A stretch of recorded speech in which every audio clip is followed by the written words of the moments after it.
Thank you all for being here today to honor and remember our sweet mother. I'd especially like to thank Father Vincent and Father Johan for being with us, not only today, but throughout these past few months. Your many visits while we were caring for Mom brought comfort, strength, and spiritual peace. One visit in particular stands out. Father Vincent arranged a special healing blessing for Father Pio Mandato, a relative of St. Padre Pio, for Mom. It was a deeply moving moment, one we will never forget. We're also incredibly grateful for Father Vincent as he agreed to lead this Mass as you just got back from the pilgrimage to Lourdes. Your presence means so much to our family. We're all here today to celebrate a beautiful life, one that touched so many people in so many ways.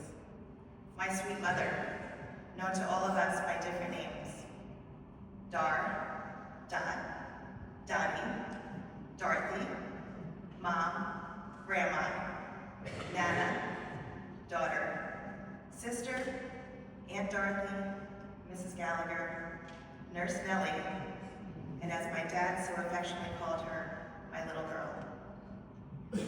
She was all those names and yet so much more. She was truly everything to everyone. She had the kind of heart that couldn't help but give.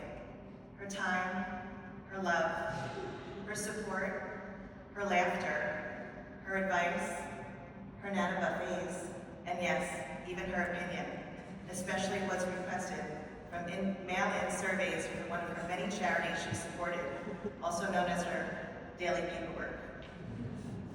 She was a very faithful woman, and you could find her in the pew right here each week at 11 o'clock Mass with Aunt Beth and Aunt Marie.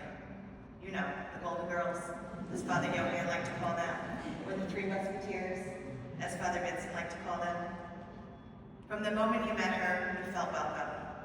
Whether it was poolside snacks on Saturday, backyard barbecues in Montvale, Gallagher Christmases at their house, or dinner parties with the dinner group, she made every gathering feel special. And if you ever saw the cocktail flag flying at Seascape, you knew to grab your drink and head over because it was officially happy hour and sunset. Mom was the hostess with the mostest, not just because the food was good or the house looked beautiful, but because she made sure everyone felt thought of and had something on the table. That's why we lovingly coined the term Nana Buffet, because no one left your table without a full plate or a fuller heart. She was the first to help anyone, family, friend, or stranger. She often thought she missed her calling as a social worker.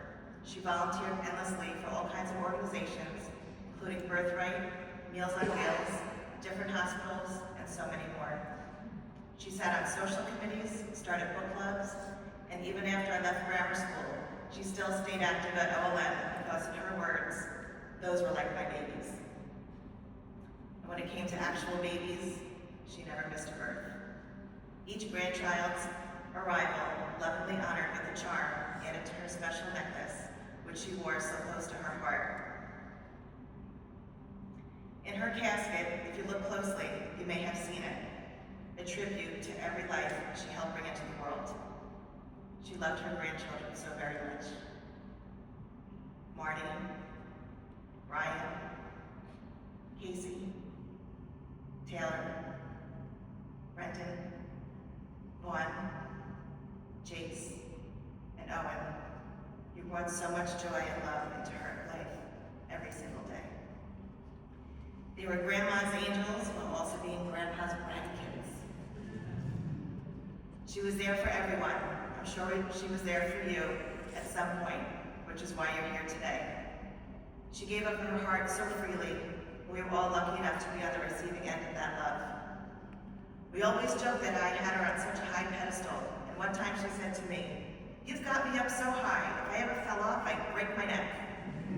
And it was true. Of course I had her on a pedestal. She was such a great role model for me, and so many more. From the time I was a little girl, I was their third wheel, the little sidekick to the most beautiful love story. Mom met Dad on the steps of St. Thomas the Apostle, and from that moment, he knew that she was the one. They spent over 58 married years together and gave my brothers and me a beautiful life. We grew up in a home full of joy, laughter, travel, generosity, but most of all, love. Their love was so special. The kind that makes you say, if I had half of what they had, I'd be lucky for a lifetime. When Dad passed, Mom was suddenly navigating this beautiful big house without her partner, and COVID hit. It was hard. She went from being with Dad for so long to being alone in more ways than one. We would do everything in our power to make sure she knew she wasn't alone, including driveway visits, Zoom calls, but she found a way to carry on. When we moved her into her apartment, for the 7-month trial, it was like dropping off a college freshman.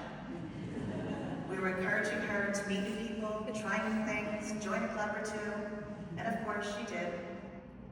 She always made the best of wherever she was. She had the best sense of humor.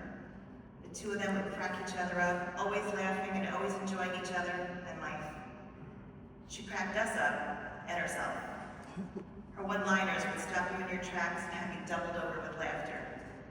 The grandkids even had a list of mannerisms. Let me just share a few. We had a caring bridge site for Dad, but she called it crossing the bridge. To which he responded, I'm not going anywhere. One year we did an ugly Christmas sweater theme, and she didn't want to be rude and call Brendan's sweater ugly. So instead, she called it jazzy. And now we use that word constantly. In college, I had a paper due, and she was always my editor. Now remember, there were no cell phones or emails at the time, so I had to read my paper word by word, line by line, over the phone from my dorm room in North Carolina, while she wrote it all down from the condo in Sanibel. Dad was heading out to golf when we first hopped on the call, but when he came back 4 hours later, Mom said, pretend you're Aunt Marie. She whispered, he can't know it's still you. Back then you paid for every minute, and I can only imagine how big that phone bill was. I probably could have flown to Florida and handed it to her myself. She always had my back. Always. Taking care of her at the end of her life was an honor because she spent her life taking care of everyone else.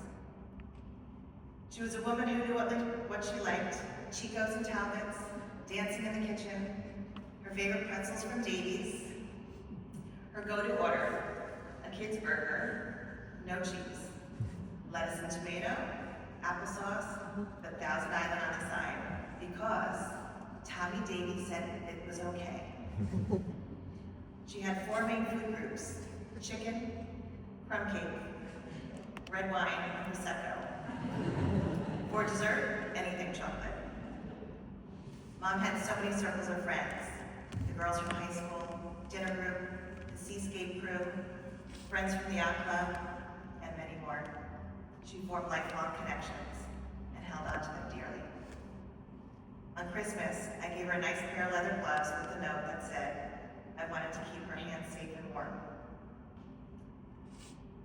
Because those were the hands that took care of so many people. Hands that cradled, healed, cooked, comforted, hugged, wrote cards, tied shoelaces, and wiped tears. On June 21st, I then became the hands that needed to show my mom what she was to everyone else. I was lucky and privileged to not only be her hands, but her voice when she needed someone at her side for the last 3 months.